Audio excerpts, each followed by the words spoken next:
You don't belong in this zip code, and you certainly don't belong in this park." The officer's voice didn't just drip with disdain. It was heavy with a threat that froze the blood of everyone watching. Then came the sound, a sickening raw-ripe that echoed louder than the birds in the trees. In 1 second, Officer Reed Sterling thought he was putting a suspicious character in her place. He thought he was stripping away her dignity. But what he didn't know, as he clamped those cold handcuffs onto Trinity Chambers' wrists, was that he had just declared war on the most powerful family in the state. He didn't rip a dress. He ripped up his own badge, his career, and his entire life. And the karma? Oh, it wasn't just coming. It was already standing behind him. The Sunday afternoon sun over Noble Park felt less like warmth and more like a golden embrace. It was the kind of light that made the manicured emerald grass look like a painting, the kind of day where the air smelled of expensive jasmine hedges and old money. Trinity Chambers sat on a wrought iron bench near the duck pond, a vintage copy of The Count of Monte Cristo open in her lap. She wasn't reading, though. She was breathing. For the first time in 3 months, the schedule was clear. No galas, no charity auctions, no press briefings, standing silently beside her husband, Damian Whitmore, the newly elected governor.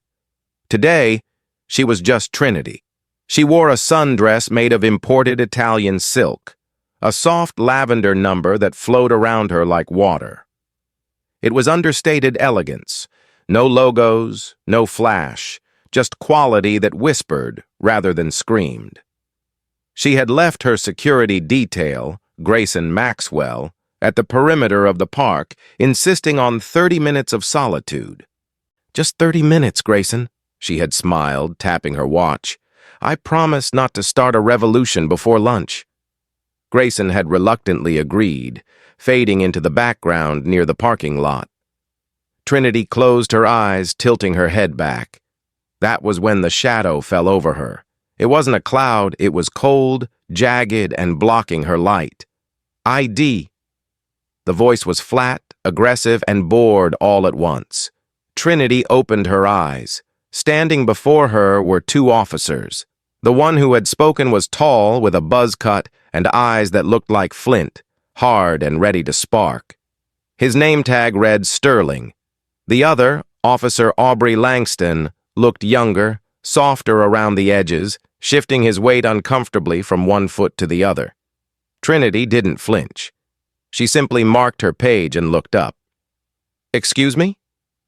"I said ID," Reed Sterling repeated, his hand resting casually yet threateningly on his belt. "We've had reports of solicitors harassing the residents. This is a private park for residents of the Sterling Heights district only."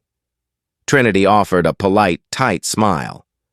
"I'm not soliciting, officer. I'm reading. And this is a public park. The city council voted on the zoning last year." Sterling's jaw tightened. He didn't like being corrected, especially not by a black woman sitting alone in a neighborhood where the average home price hovered around $4 million. "Look!" Sterling stepped closer, invading her personal space. "You don't live here. We know who lives here. You're loitering. Now, produce identification or vacate the premises." Trinity sighed, the piece of the afternoon shattering like glass. "I don't carry my ID when I walk, officer.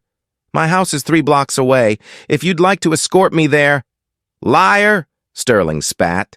3 blocks away is the governor's mansion. You trying to tell me you live in the governor's mansion?" He laughed, a cruel barking sound. He looked at Aubrey. "You hear this, Langston? She thinks she's the first lady." Aubrey looked nervous. He glanced at Trinity, noting the quality of the dress, the poise in her spine. "Reed, man, maybe we should just let her go. She's just reading a book." "No," Sterling snapped. "She's resisting. She's lying to a peace officer, and I bet if we run her prints, she's got a warrant." He turned back to Trinity, his face turning a shade of angry red. "Stand up. Hands behind your back."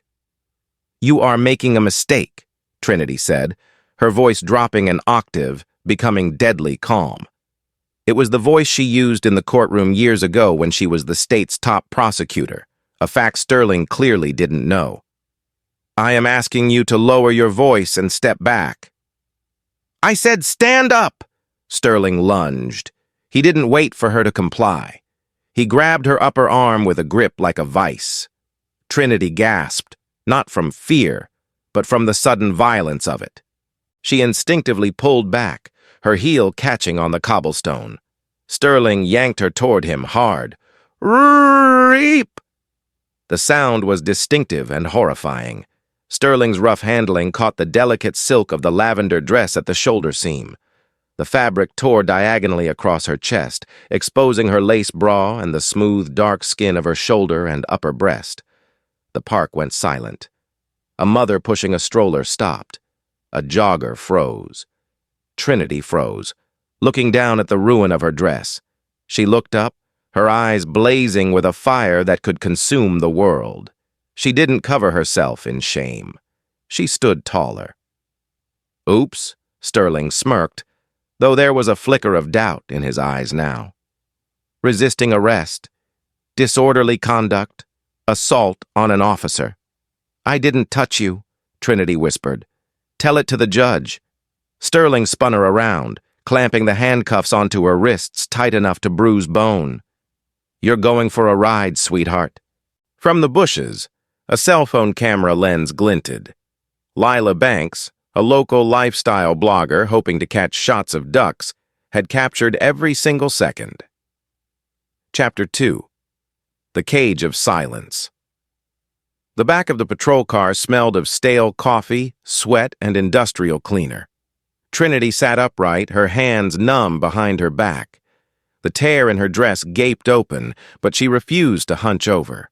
She stared at the back of Reed Sterling's head, burning a hole through the metal grate separating them. "You're quiet back there," Sterling taunted, watching her in the rearview mirror. "Usually your type is screaming by now, crying about your rights." "My type?" Trinity asked. Her voice was ice. "Criminals," Sterling said, turning the wheel sharply. "Trespassers." Beside him, Officer Aubrey Langston was sweating. He was scrolling through something on the patrol car's laptop. "Reed? What? I'm running the name she gave us, Trinity Chambers. It's flagging something weird. Restricted access, high-level clearance." Sterling scoffed. "Probably an alias for a Fed runner or high-end escort. Don't worry about it. We book her as Jane Doe if she doesn't cooperate." They arrived at the 4th Precinct. It was a chaotic hive of noise, phones ringing, drunks shouting, the clatter of keyboards. Sterling paraded Trinity through the booking area like a trophy hunter dragging a prize. "Look what we found trashing up Noble Park," Sterling announced to the desk sergeant, a weary man named Juliet Vaughn.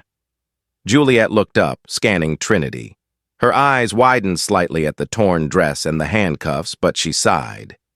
"Sterling, did you have to rough her up? It's a Sunday." "She resisted, tore her own clothes trying to get away," Sterling lied smoothly. "Book her. No ID, refused to identify." "My name," Trinity said clearly, cutting through the noise of the station, "is Trinity Chambers, and I am exercising my right to a phone call. Now." Sterling unlocked one cuff and shoved a sticky, heavy receiver toward her. "Make it quick. Call your pimp. Call your lawyer. Doesn't matter." Trinity didn't look at him. She dialed a number she knew by heart. It rang once. "This is the private line of Governor Whitmore. Please state your emergency," a deep, guarded voice answered. It wasn't Damien. It was his chief of staff. "Tell Damien that his wife is currently handcuffed to a bench at the 4th Precinct," Trinity said. "Tell him Officer Reed Sterling ripped my dress. Tell him I am currently exposed in a room full of men. And tell him I'm not angry. Tell him I'm waiting." There was a moment of absolute terrified silence on the other end. Then the line clicked. Trinity hung up the phone and sat back down. Sterling laughed. "Damien! Who's Damien? Your boyfriend?" Trinity looked at him, a small, terrifying smile touching her lips. You might want to check your blood pressure, Officer Sterling. You look a little flushed. Aubrey Langston was staring at the TV screen mounted in the corner of the booking room. Breaking news was flashing. "Reed," Aubrey whispered. "Reed, look at the TV." On the screen, Governor Damian Whitmore was giving a live press conference about infrastructure. Standing next to him in a photographic on the screen was his wife, Trinity Chambers Whitmore. Sterling looked at the TV. He looked at the woman on the bench. He looked back at the TV. The color didn't just drain from his face, it vanished, leaving him looking like a corpse. "That's..." Sterling choked. "That's the governor's wife," Juliet Vaughn whispered, standing up slowly behind the desk. "You arrested the governor's wife." Trinity crossed her legs. "And you ripped my dress." The atmosphere in the precinct shifted instantly. It went from the lazy humidity of a Sunday afternoon to the sharp electric pressure of a bomb about to detonate. Juliet Vaughn was the first to react. She practically vaulted over the desk. "Officer Sterling, uncuff her, now! Are you insane?" Sterling's hands were shaking so badly he couldn't get the key into the lock. She didn't have ID. She was... The park is restricted. Get away from me," Trinity said. She didn't shout, but the command hit Sterling like a physical blow. She stood up, turning her back to him, presenting her bound wrists to Aubrey. "Officer Langston, was it? You seem to be the only one here with a conscience, albeit a quiet one." "Please." Aubrey scrambled forward, his fingers fumbling but gentle as he unlocked the cuffs. "Mrs. Whitmore, I am so sorry. I told him, I swear, I didn't know." "You stood by," Trinity said, rubbing her wrists where red welts were forming. "That is often worse." Before anyone could offer her a towel, a jacket, or an apology, the front doors of the precinct didn't just open, they flew open. Usually, you hear sirens before you see the power. Not this time. This time, it was the screech of black SUVs halting in unison outside, followed by the heavy, rhythmic thud of boots. 6 state troopers in full tactical gear entered first, securing the room, pushing stunned local cops back against the walls. They created a phalanx, a corridor of safety. Then Damian Whitmore walked in. He wasn't wearing his suit jacket. His tie was undone, his sleeves rolled up. He looked like a man who had just run out of a burning building to save his heart. His eyes were wild, scanning the room until they landed on Trinity. He saw the torn dress. He saw the exposed skin. He saw the red marks on her wrists. The temperature in the room seemed to drop 20 degrees. "Trinity," he breathed, crossing the distance in 2 strides. He pulled off his own dress shirt. He didn't care who was watching, leaving him in a white undershirt, and draped the heavy, warm fabric around her shoulders, buttoning it with trembling hands. "Are you hurt? Did they hurt you?" "I'm fine, Damian," she said, her voice finally trembling just a little now that safety was here. "My dignity is a little bruised, and I like this dress." Damian turned.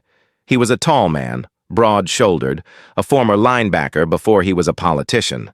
But right now he wasn't a politician. He was a husband who had nearly lost control. "Who?"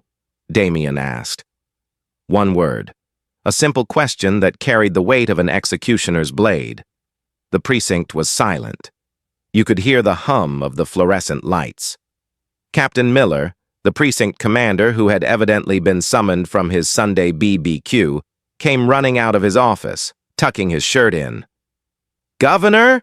Governor Whitmore, this is a massive misunderstanding. We adhere to strict—" "I asked," Damian interrupted, his voice low and dangerous. "Who put their hands on my wife?" Trinity lifted a hand and pointed a manicured finger. She didn't point at the captain. She pointed directly at Reed Sterling, who was currently trying to make himself invisible behind a filing cabinet. "Him," Trinity said softly. "Officer Sterling. He told me I didn't belong in my own neighborhood. He told me I looked like a criminal. And when I tried to explain, he did this." She gestured to the torn silk beneath Damien's shirt. Damien walked up to Sterling. The state troopers tense, hands on their weapons, ready to intervene if the governor decided to commit murder on live police station CCTV. Sterling looked up, sweat pouring down his face. "Governor, sir, she refused to ID." "Protocol dictates." "Protocol?" Damien stepped into Sterling's space, towering over him. "You ripped the clothes off a woman reading a book. You profiled her. You humiliated her. You think that's protocol?" Damien leaned in, his voice a whisper that only Sterling and Trinity could hear. "You better pray the law gets to you before I do. Because right now, I don't want your badge. I want your freedom. I want your pension. I want your name to be synonymous with mistake." Damien turned his back on him, dismissing him as if he were garbage. He wrapped his arm around Trinity. "We're leaving. Captain Miller?" Yes, Governor." The captain was pale. "I want the body cam footage. I want the dash cam footage. I want the booking logs. If a single second of video goes missing..." Damien stared at the entire room. "I will dismantle this precinct brick by brick and fire everyone from the janitor to the chief of police. Do I make myself clear?" "Crystal, sir." "Crystal." As Damien led Trinity out of the station, the sea of officers parted. But just as they reached the door, Trinity stopped. She turned back to look at Aubrey Langston. "Officer Langston," she said. Aubrey jumped. "Yes, ma'am?" "You knew it was wrong," she said. "Next time, don't just whisper it. Scream it." They walked out into the blinding camera flashes of the press, who had already descended. But the nightmare for Officer Sterling wasn't ending. It was just beginning, because Lila Banks, the blogger from the park, had just uploaded her video to Twitter. The caption read, "Policeman assaults black woman reading in the park. Warning, distressing content. Hashtag justice for Trinity, hashtag police brutality." It had been online for 20 minutes. It already had 2 million views. The drive from the 4th Precinct to the governor's mansion was usually a 20-minute commute through the heart of the city. Today, it felt like a funeral procession, albeit one traveling at 80 miles per hour with a police escort that was terrified of the man sitting in the back of the lead SUV. Inside the vehicle, the silence was thick, heavy, and suffocating. Damien still had his arm around Trinity, his hand gripping her shoulder as if he were afraid she might dissolve into mist. Trinity sat staring out the tinted window, watching the city blur by. She was wearing Damien's white dress shirt, which smelled of sandalwood and the faint metallic tang of his fear. Underneath, the ruined silk dress felt rough against her skin, a constant scratching reminder of the violation. "I'm going to end him," Damien whispered, breaking the silence. It wasn't a bluster, it was a statement of fact, like commenting on the weather. "I don't care about the optics, Trinity. I don't care about the re-election. I'm going to make sure Reed Sterling never works as anything more than a cautionary tale." Trinity turned her head slowly. Her eyes were dry. The shock had faded, replaced by something far more potent. Calculation. She was a former prosecutor. She knew how the system worked, and she knew exactly how it tried to protect its own. "No, Damien," she said softly. "You won't end him. We won't end him." She pulled her phone out of her clutch. "The world is going to end him for us." She unlocked her screen. Her notifications weren't just buzzing. The phone was vibrating continuously, a manic hum of incoming data. Lila Banks's video had hit the stratosphere. In the 2 hours since the incident, the clip titled "The Ripping of Dignity" had been shared not just by local activists, but by Hollywood A-listers, national news anchors, and civil rights leaders. The algorithm had latched onto the visceral horror of the sound, that undeniable RRIP, and the image of Trinity standing tall, handcuffed, and exposed. Trinity tapped on the video. She watched herself. She saw the way Sterling sneered. She heard the line that was already being printed on T-shirts in real time. "You don't belong in this zip code." "Look at the comments, Damien," she said, angling the screen toward him. "At Justice Now." "That isn't just a dress, that's an assault. Name the officer. Badge number now. At Legal Eagle 22. False arrest, battery, deprivation of civil rights under color of law. This cop is cooked." At Sarah J. "Does he know? Does he know that's Trinity Chambers, the woman who put away the Midtown killer?" Oh, he picked the wrong one. Back at the 4th Precinct, the atmosphere had shifted from panic to a siege mentality. Reed Sterling was sitting in the break room, his head in his hands. His phone had been ringing nonstop for 40 minutes before he finally turned it off. His wife had called. His brother, a reporter from the New York Times. "You need to get it together, Sterling," said Union Rep Gary O'Malley, slamming a bottle of water onto the table. O'Malley was a relic of the old force, a man who believed that a badge was a shield against any consequence. "Stop shaking. We're going to spin this." "Spin this?" Sterling looked up, his eyes bloodshot.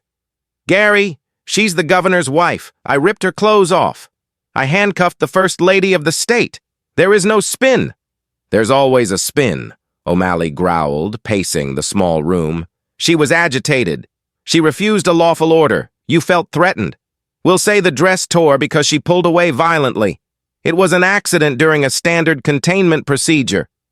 "The video," Sterling whispered. "The video shows what we tell people it shows," O'Malley snapped. "We just need to get ahead of it. I've already got a guy digging into her past. Maybe she has a temper. Maybe she was medicated. We just need a seed of doubt." Sterling felt a cold knot in his stomach. He remembered the look in Trinity's eyes. It hadn't been fear. It had been patience. "I don't think that's going to work, Gary," Sterling said, his voice trembling. "Did you see the look Damian Whitmore gave me? He looked like he was going to eat my soul." "Politicians are all bark," O'Malley waved a hand dismissal. "The union protects its own. You're on administrative leave, paid, effective immediately. Go home. Stay off social media. Don't talk to anyone. Let us handle the narrative."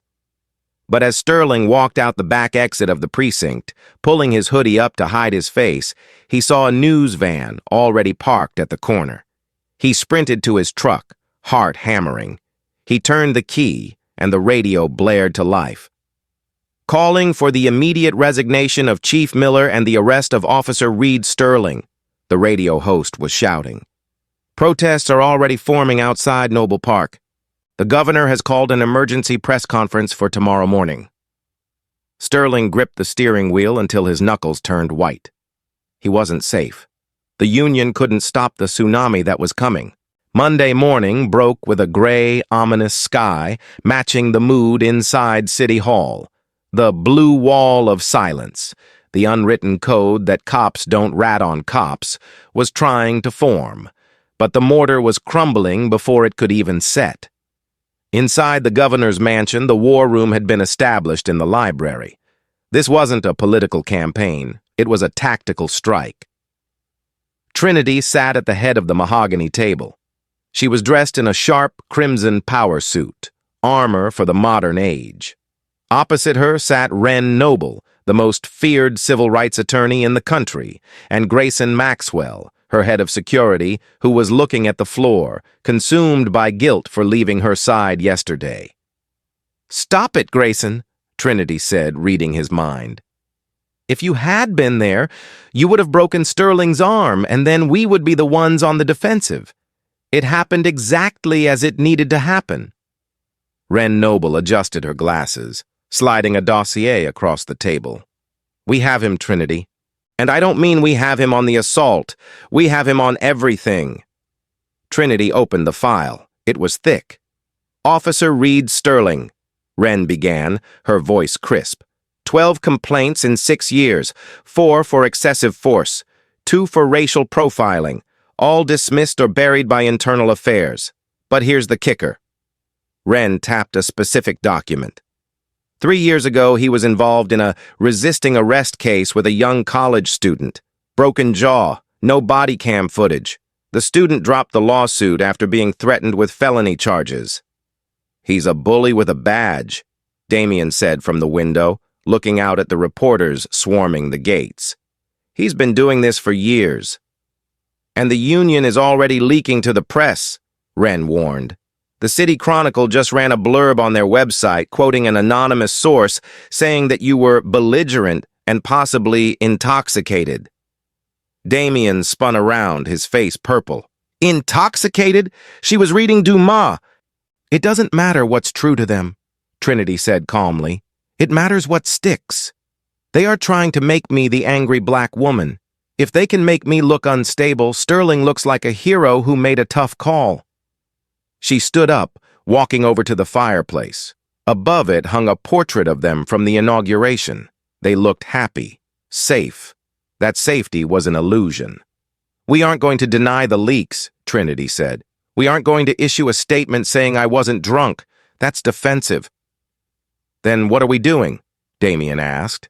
Trinity turned, a dangerous glint in her eyes. We are going to release the raw footage. The body cam? Wren asked. The police haven't released it yet. They're claiming it's under review. Trinity looked at Grayson. Grayson, you have friends in tech, don't you? And I seem to remember that the precinct's server security is lacking. Grayson looked up, a slow smile spreading across his face. It was the first time he'd smiled in 24 hours. I might know a guy, or a girl, who could perhaps acquire public records that are being illegally withheld. Do it, Trinity commanded. But I don't just want the video of me. I want the audio from the squad car after he arrested me. The hot mic. Meanwhile, at the Sterling household, the walls were closing in. Reed Sterling was pacing his living room. His wife, Sarah, was crying in the kitchen. They threw a brick through the window, Reed, she sobbed. A brick, with a note that says racist pig. I told you not to answer the door, Reed screamed, his stress manifesting as rage. Just keep the blinds closed. His phone pinged. It was Aubrey Langston. Aubrey, I'm sorry, Reed. I can't do it. IA called me in. They're offering me immunity if I testify. Reed stared at the screen. The kid, the rookie. He was flipping. Traitor! Reed spat. He typed back furiously. You keep your mouth shut or you're done in this town. You think the union will protect a rat? He hit send. Almost instantly, the message failed to deliver. Number disconnected. Reed felt a cold sweat break out. He went to check his other messages, his group chats with the other guys on the shift. You have been removed from the group, Shift 4 Bravos. They were cutting him loose. The realization hit him like a physical blow. The union rep had lied. They weren't going to protect him. The heat was too high. The governor was too powerful. They were going to serve him up on a silver platter to save the department. Reed Sterling was alone. And for the first time in his life, the badge on his chest didn't feel like a shield. It felt like a target. The press conference was set for 1 p.m. on the steps of the Capitol. The crowd was massive. It wasn't just press. Thousands of citizens had gathered, holding signs that read #Justice for Trinity and #HandsOff. Backstage, Damien was adjusting his tie. I'll go out first, he said. I'll set the tone. I'll talk about policy, about the investigation. No, Trinity said. She stepped out of the dressing room. Damien's breath hitched. She wasn't wearing the crimson power suit anymore. She was wearing the lavender silk dress. The tear had been mended, but not invisibly. It had been stitched back together with thick gold thread. The technique was reminiscent of kintsugi, the Japanese art of repairing broken pottery with gold, treating the breakage and repair as part of the history of an object rather than something to disguise. The jagged line of gold ran diagonally across her chest, a shining scar of defiance. You're wearing it, Damien whispered. I am the evidence, Trinity said. Why should I hide it? She walked past him, toward the curtain. Today I'm not the governor's wife, Damien. Today, I'm the prosecutor. Trinity stepped out into the sunlight. The roar of the crowd was deafening, a wave of sound that washed over the marble steps. But as she approached the podium, the noise died down instantly, replaced by a hushed, reverent anticipation. She didn't have notes. She didn't need them. Yesterday, Trinity began, her voice amplified across the plaza, strong and unwavering. I went to the park to read a book. I went to find peace. Instead, I found out that my zip code, my bank account, and my title cannot protect me from the assumption of guilt that is placed on skin like mine. She paused, letting the words settle. Cameras clicked furiously, zooming in on the gold stitching across her chest. Officer Reed Sterling told me I didn't belong. He told me I was loitering in my own community. And when I asserted my rights that I have spent my career defending in courtrooms across this state, he responded with violence. She touched the gold scar on her dress. They are trying to tell you today that I was agitated. They are trying to tell you I was a threat. They are relying on the old playbook, smear the victim to justify the abuse. Trinity signaled to the massive screen set up behind her. But they forgot that the truth has a sound. The screen flickered to life. It wasn't the blurry cell phone video. It was the dashcam footage from the interior of the squad car, time-stamped yesterday. The audio crackled over the speakers. Probably an alias for a Fed runner or high-end escort. Don't worry about it. We book her as Jane Doe if she doesn't cooperate. Reed, she looks expensive. They all look expensive when they steal it. She's nothing. Just another attitude problem we have to fix. The crowd gasped. The callousness, the casual dismissal, the prejudice. It was naked and ugly in the high-definition audio. Trinity signaled and the video cut. He didn't see a citizen, Trinity said, her voice rising. He saw a problem to be fixed. He saw a body to be controlled. Well, Officer Sterling? She looked directly into the camera lens, her gaze piercing through the screen and into the living rooms of millions of viewers. I am not a problem you can fix. I am the woman who is going to fix the problem that is you. She gripped the podium. Effective immediately, my husband has signed an executive order appointing a special independent prosecutor to investigate the 4th Precinct. But that is politics. She gestured to herself. This is personal. I am filing a civil suit against Reed Sterling personally. I am filing a civil suit against the police union for defamation. And I am promising you this. I will not settle. I will not sign an NDA. I will take this to a jury. And I will make sure that every single officer who thinks their badge gives them the right to tear our dignity apart thinks of the name Trinity Chambers and trembles. The crowd erupted. It was a sound of revolution. In his living room, Reed Sterling watched the TV. He saw the gold thread on the dress. He heard the roar of the crowd. He saw the text scroll across the bottom of the screen. Breaking. Officer Sterling fired by Chief of Police amidst mounting pressure. Fired. Not suspended. Fired. His phone rang. It was a number he didn't recognize. He answered it slowly. Mr. Sterling, a voice said. This is Detective Holloway from the State Bureau of Investigation. We have a warrant for your arrest regarding the assault of Trinity Chambers and the falsification of police reports. We are outside your home. Please come out with your hands empty. Reed dropped the phone. He looked out the window. The black SUVs were there. The same ones that had saved Trinity yesterday were now here to collect him. The karma hadn't just arrived. It had kicked down the front door. The county courthouse was a monolith of gray stone and grim history, a place where lives were usually dismantled in quiet, bureaucratic whispers. But today, 6 months after the incident in Noble Park, the silence had been shattered. The air outside was electric, vibrating with the chants of thousands who had gathered on the steps, their signs creating a mosaic of demand. Justice for Trinity, no immunity, and badge is not equal to shield. Inside Department 42, the atmosphere was suffocating. It smelled of old floor wax, cheap coffee, and the metallic tang of high-stakes fear. Every seat in the gallery was filled. Reporters from CNN, Fox, and the BBC jostled for elbow room with local activists and curious citizens. The overflow rooms were packed, eyes glued to the closed-circuit screens.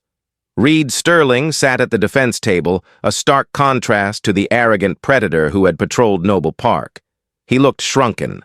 The crisp blue uniform was gone, replaced by a charcoal suit that fit him poorly, bunching at the shoulders as if rejecting him. His skin had a gray, pasty sheen, the result of 6 months of paid leave spent drinking in his basement while the world outside turned him into a pariah. A nervous tick pulled at his left eyelid, a rhythmic spasm that betrayed his terrified internal monologue. "They can't convict me," he told himself, gripping a pen until his knuckles turned white. "I'm a cop. I was doing my job." She resisted. It's her word against mine. But deep down, he knew that wasn't true. Because sitting across the aisle, radiant in a suit of stark, uncompromising white, was Trinity Chambers. She sat with the poise of a queen in exile, her hands folded on the table. Beside her, the state prosecutor, Marcus Thorne, a man known as the Hammer, was arranging his files with surgical precision. The trial had been a grueling 2-week war of attrition. Sterling's defense attorney, Leonard Vance, a high-priced shark hired by the police union before they realized how radioactive Sterling was, had tried every dirty trick in the book. He had tried to paint Noble Park as a high-trafficking zone for drugs. It wasn't. He had tried to suggest Trinity's body language was aggressive.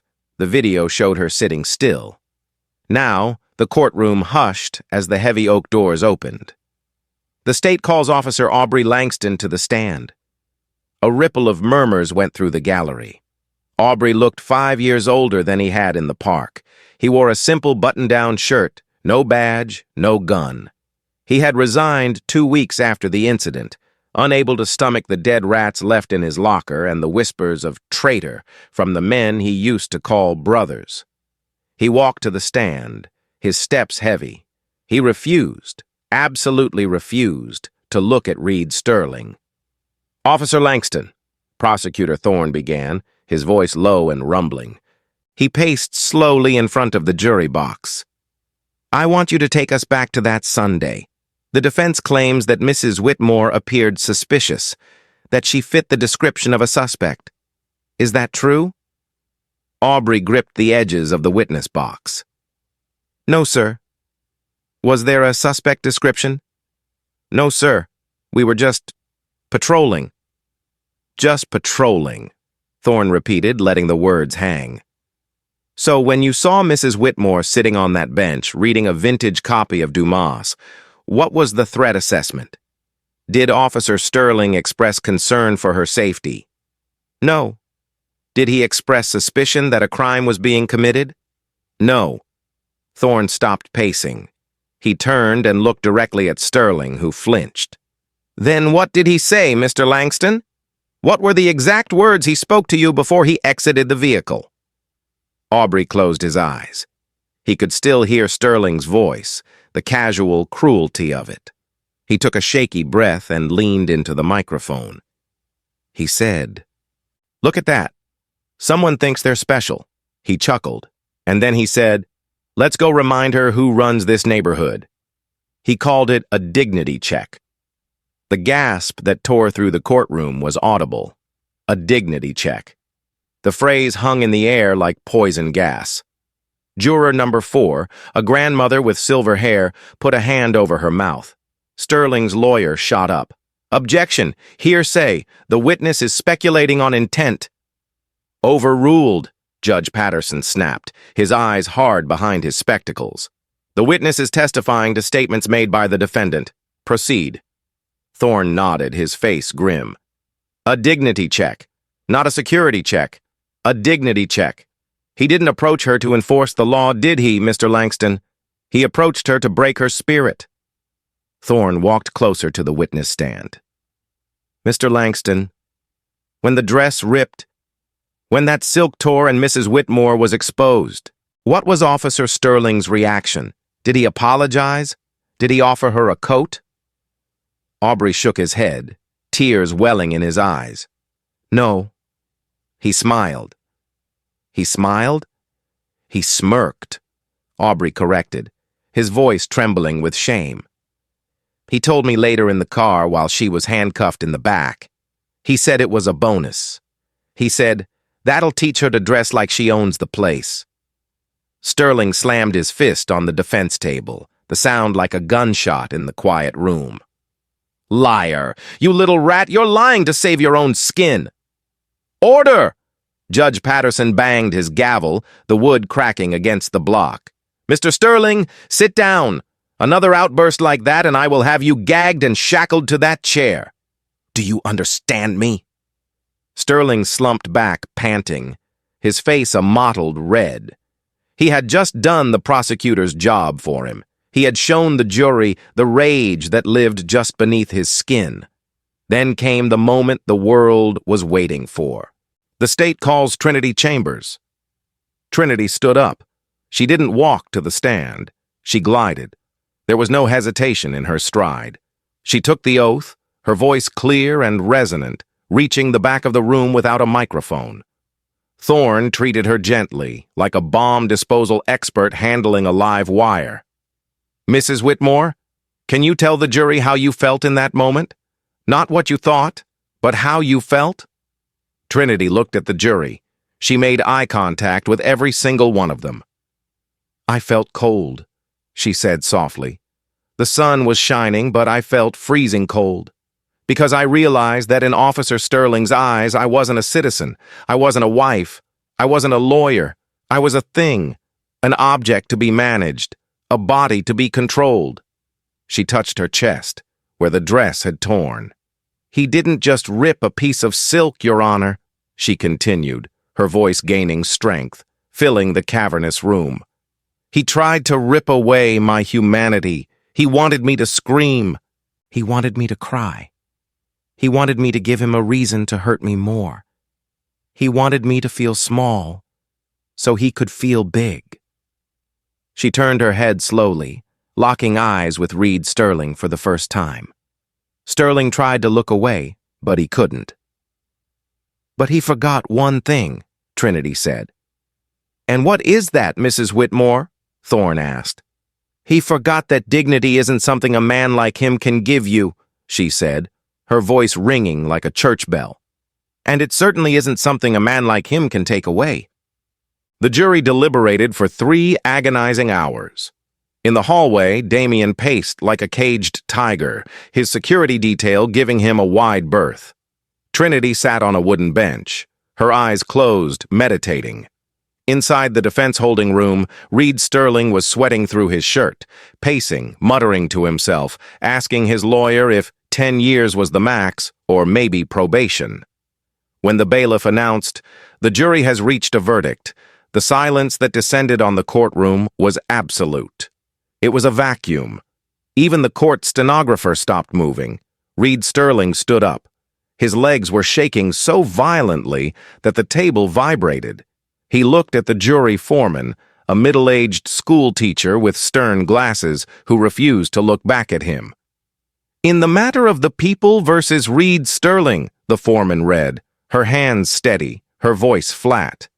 "On the count of assault in the 2nd degree, we find the defendant guilty." A sob broke out from the back row, Sterling's wife.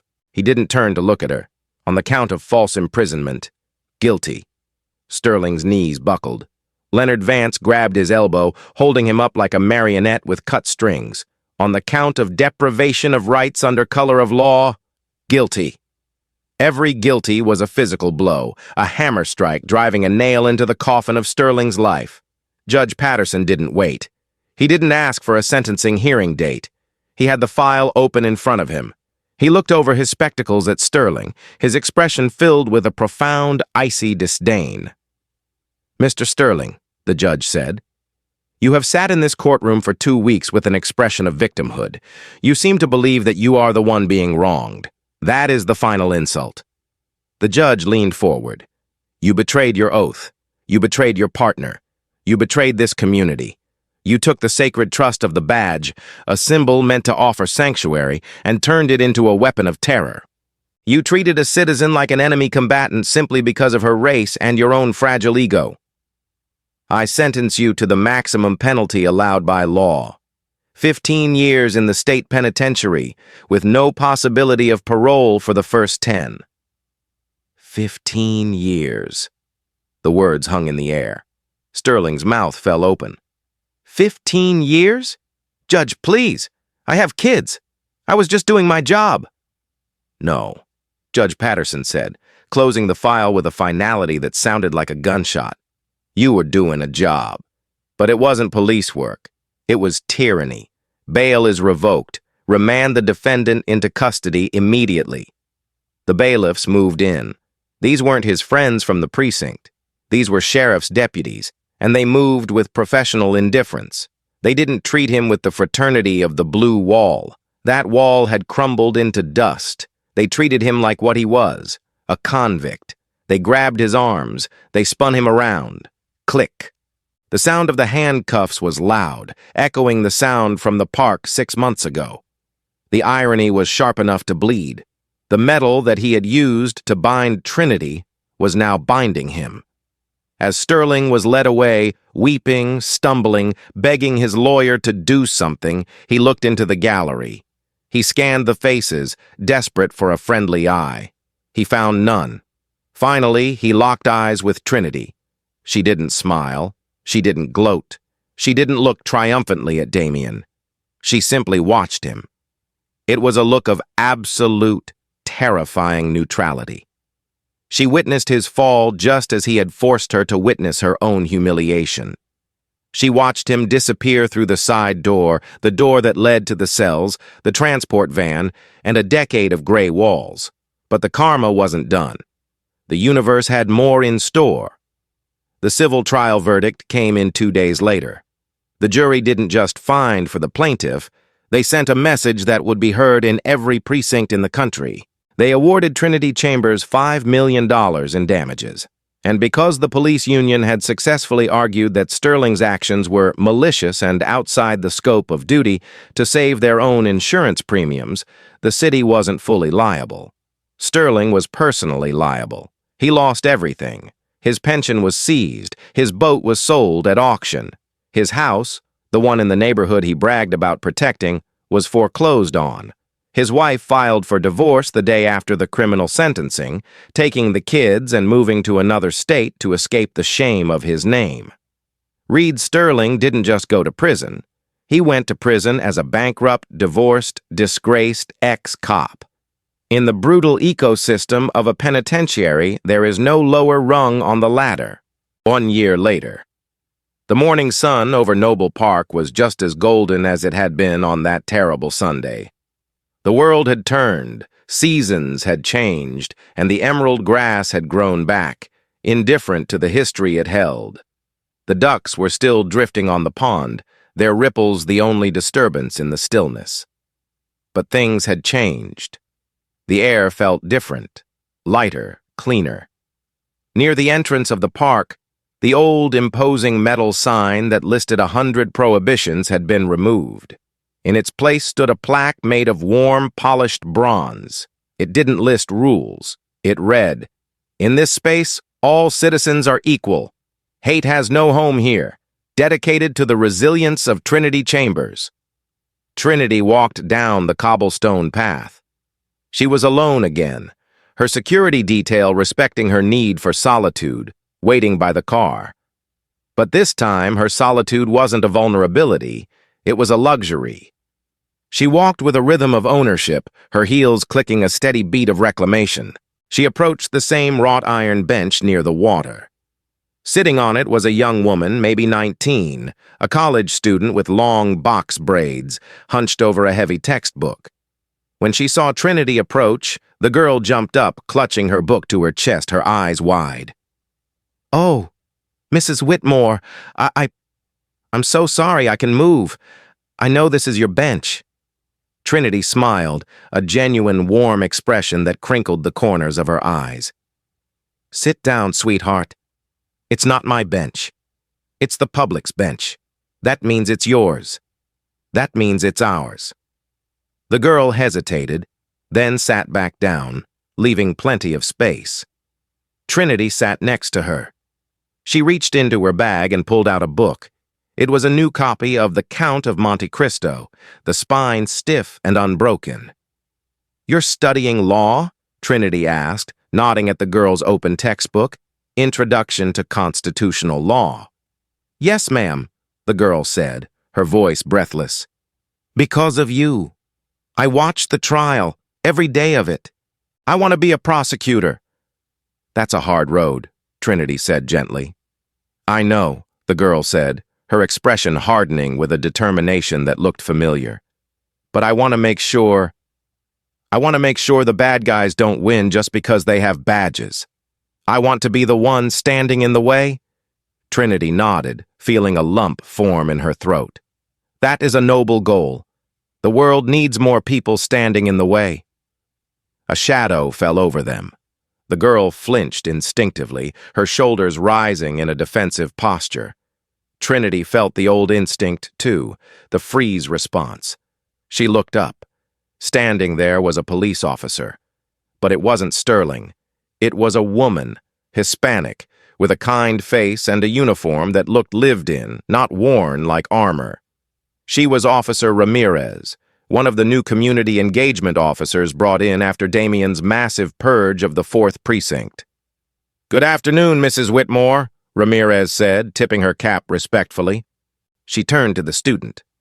"Good afternoon, miss. Just making the rounds. Beautiful day for reading, isn't it?" "It is, officer," Trinity said, her voice steady. "Let me know if you ladies need anything. Water? Directions?"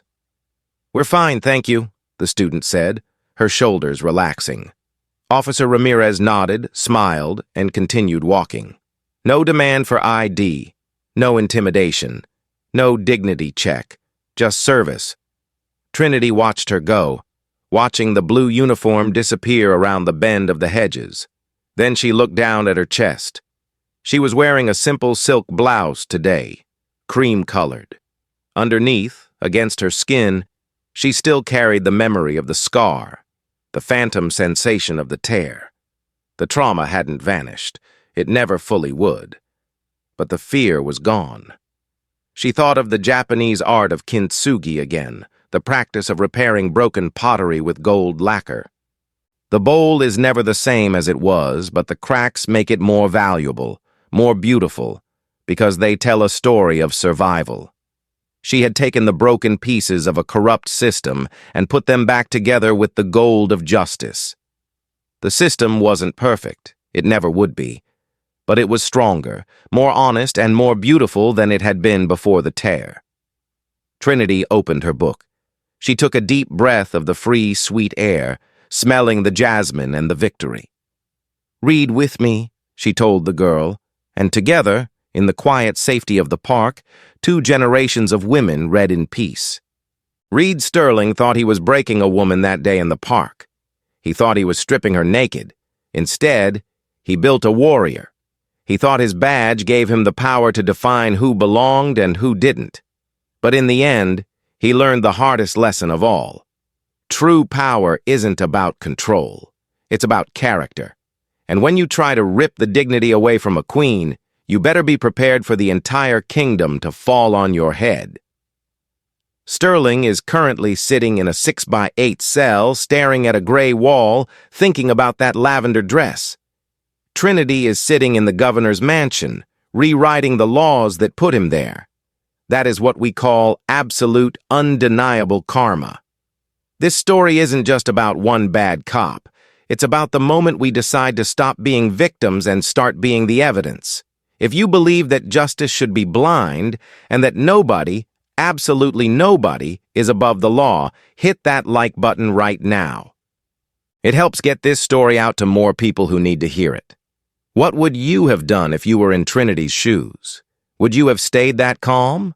Or would you have fought back right there in the park? Let me know in the comments below. I read every single one. And don't forget to subscribe and turn on notifications. We bring you the most intense stories of karma, justice, and redemption every single week. You don't want to miss the next one. Thanks for watching.